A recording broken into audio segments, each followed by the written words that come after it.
Pagkarinig pa lang ni Tiny ay napasigaw siya ng galit, ano?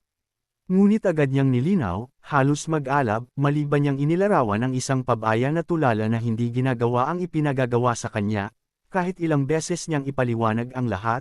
Nahihiya, lumingon sa gilid, biglang naalala ni Tiny na ang tanging superhuman sa Royal Alliance ay ang Armas Master. Grid von Sheldon. Ang lalaking ito sa labanan sa pagitan ng kaharian at ng alyansa ay pinatunayan sa buong mundo kung gaano siya kalakas. Ang pagkakaroon ng hindi mabilang na pakikipaglaban sa Swordmaster at pagpapanatili ng Alliance United, lumalaban pa rin siya sa Swordmaster kahit tapos na ang digmaan, kitang-kita ang kanilang level. Si Greed ay naging may-ari ng Aura 3 taon na ang nakakaraan, at ang Swordmaster 2 taon na ang nakakaraan. Sa oras na iyon nagulat ang mundo sa labanan ng dalawang Superman na ito.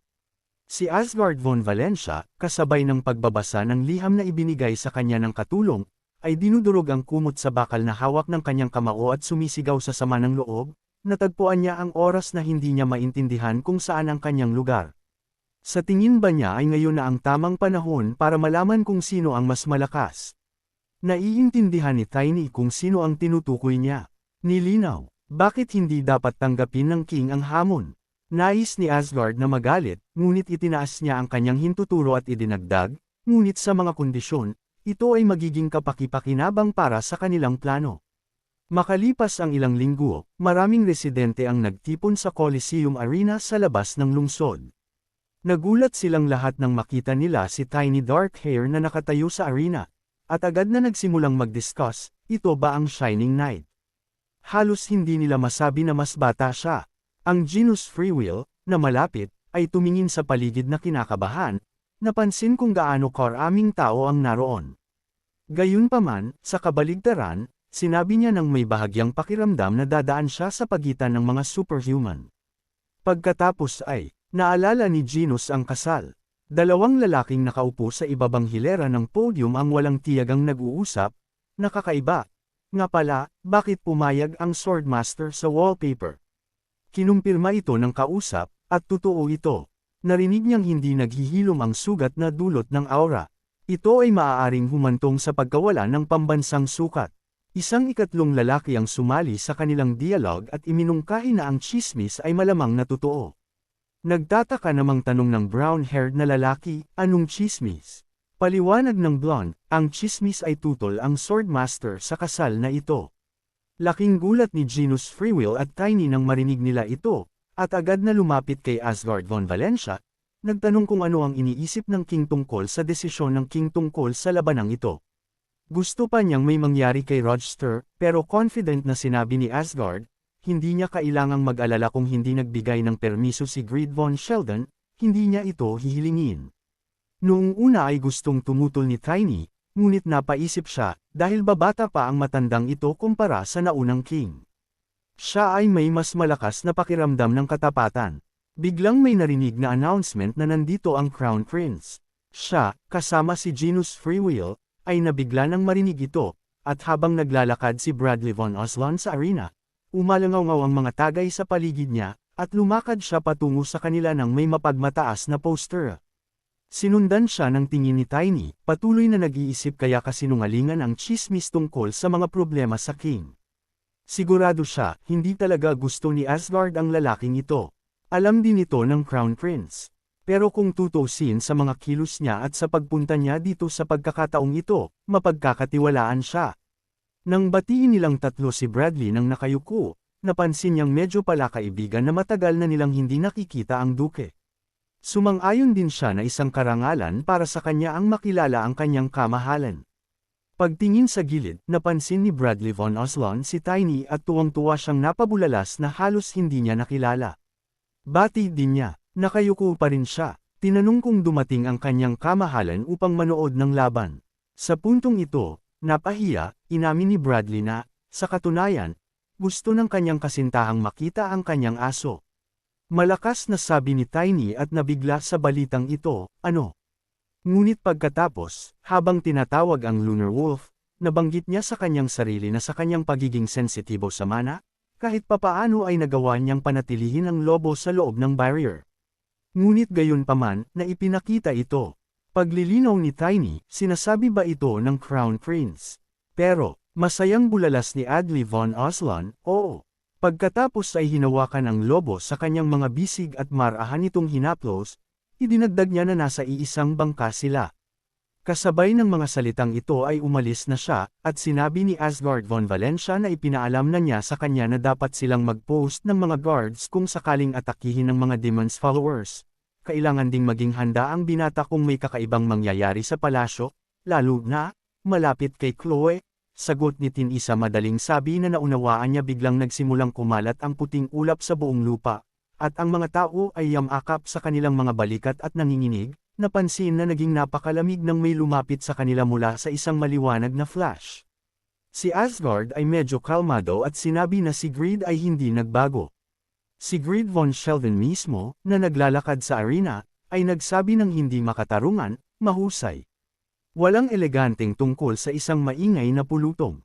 Tumayo si Asgard sa oras na ito, at nang matagpuan nila ang kanilang mga sarili sa tapat ng isa't isa, ang mga manunood ay hindi tumigil sa pag-uusap sa kanilang sarili. Nagbubuntong hininga. Unang nabanggit ni Greed na tila sa wakas ay natauhan na siya.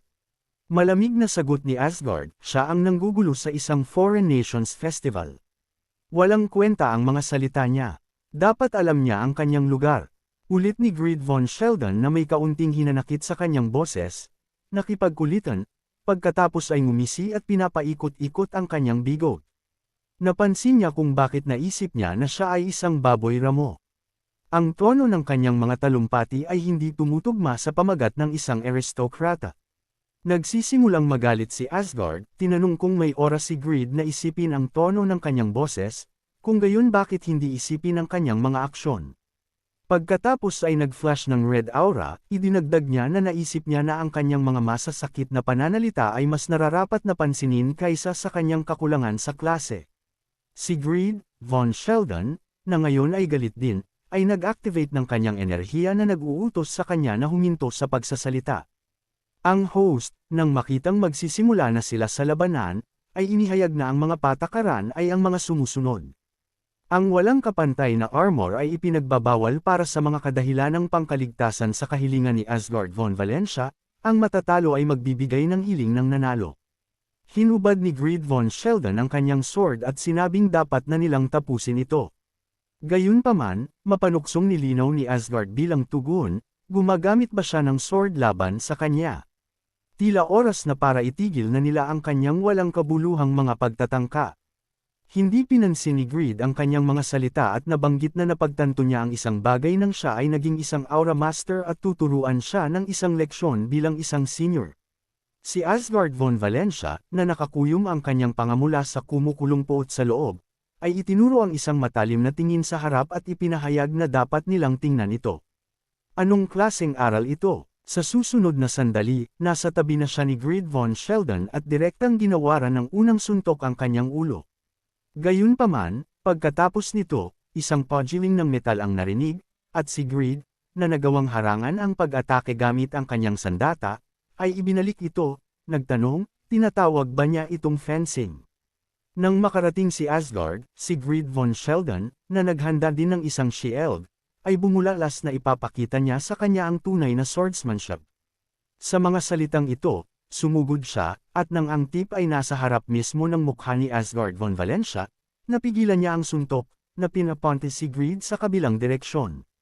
Gayunpaman, bagamat nagulat siya noong una, nagtaka siya, nagawa ba niyang palayasin ang kapangyarihan ng pagkawasak ng aura gamit ang panlilinlang ng isang baguhan? Sinubukan siyang hampasin muli ni Asgard, at si Greed von Sheldon, bagamat sinubukan niyang ipagtanggol ang kanyang sarili, ay nananatili pa rin, itinapon pabalik, ngunit umaalis pa rin sa oras. Si Asgard von Valentia, na sumusunod sa kanya, ay itinulak sa lupa gamit ang kanyang mga paa, na nagsasabing, dahil ipinakita niya sa kanya ang magagandang paggalaw, ipapakita niya ang kanyang sarili. Tumawa si Greed at sinabi na ito ay katangahan, at pagkatapos, armado ng isang busog at isang palaso ng yelo, itinutok niya ito ng diretso kay Asgard, na labis na nagulat dito na wala siyang oras upang maitaboy ang pag-atake at bumagsak sa lupa. Ngunit gayunpaman, nagawa niyang lumapag sa kanyang mga paa, itinikom ang kanyang panga, At sa tulong ng kanyang shield, sinimulan niyang ipakita ang daloy ng enerhiya na dumaloy sa kanya. Nang huminto ang lahat, tumangala siya kung saan sumisigaw si Grid Von Sheldon na hindi lang ito ang susunod na sandali, pinaandar niya ang kanyang kakayahan sa paningin at pinadalhan siya ng mga Ice Blossom Arrow bilang isang bagong pag-atake. Lahat sila ay may medyo matalas na tip. Ngunit nang ang pag-atake ay napakalapit kay Asgard von Valentia, siya ay may pagmamalaki na sumagot na kahit na ito ay isang mahusay na pagsubok, ang mga Ice Arrow na ito ay walang silbi laban sa kanya. Gayunpaman, sa susunod na segundo, siya ay sumigaw sa takot habang ang mga arrow ay nagsimulang sumabog sa tabi niya. Si Grid ay sumigaw sa kanya na siya ay nakaka-relax at ang kanyang paningin ay hindi ganoon kadali. Pagkatapos, si Asgard, nang kumalma, ay ibinagsak ang kanyang sword sa lupa, na naging sanhi ng paglitaw ng maliwanag na tilamsik ng pulang aura. Si Grid Von Sheldon, na sinusubukang makayanin ito, ay nagtaka kung ano ito. Pagkatapos ay lumapag ito, ngunit ang mga natitirang agos ay umabot sa mga upuan ng manunood. Nagsimulang maghiyawan ang mga tao sa takot, nagtatanong kung ano ang nangyari. Napakabilis nila. Asgard von Valentia, hindi binibigyang pansin ang mga tandang ito, said. Tila sinabi ni Grid na tuturuan niya siya ng isang leksyon, at ito, dahil sa tingin niya ay ang sining ng espada ng nakatatanda. Tumatawang Grid, sumang-ayon si Von Sheldon, tama, ngunit hindi niya ito matalo gamit ang kanyang espada. Siya ang kanyang sinumpaang kaaway. Malamig na tumugon si Asgard, na kumikinang sa red energy, na binago ang kanyang salita sa isang tuwid na mukha.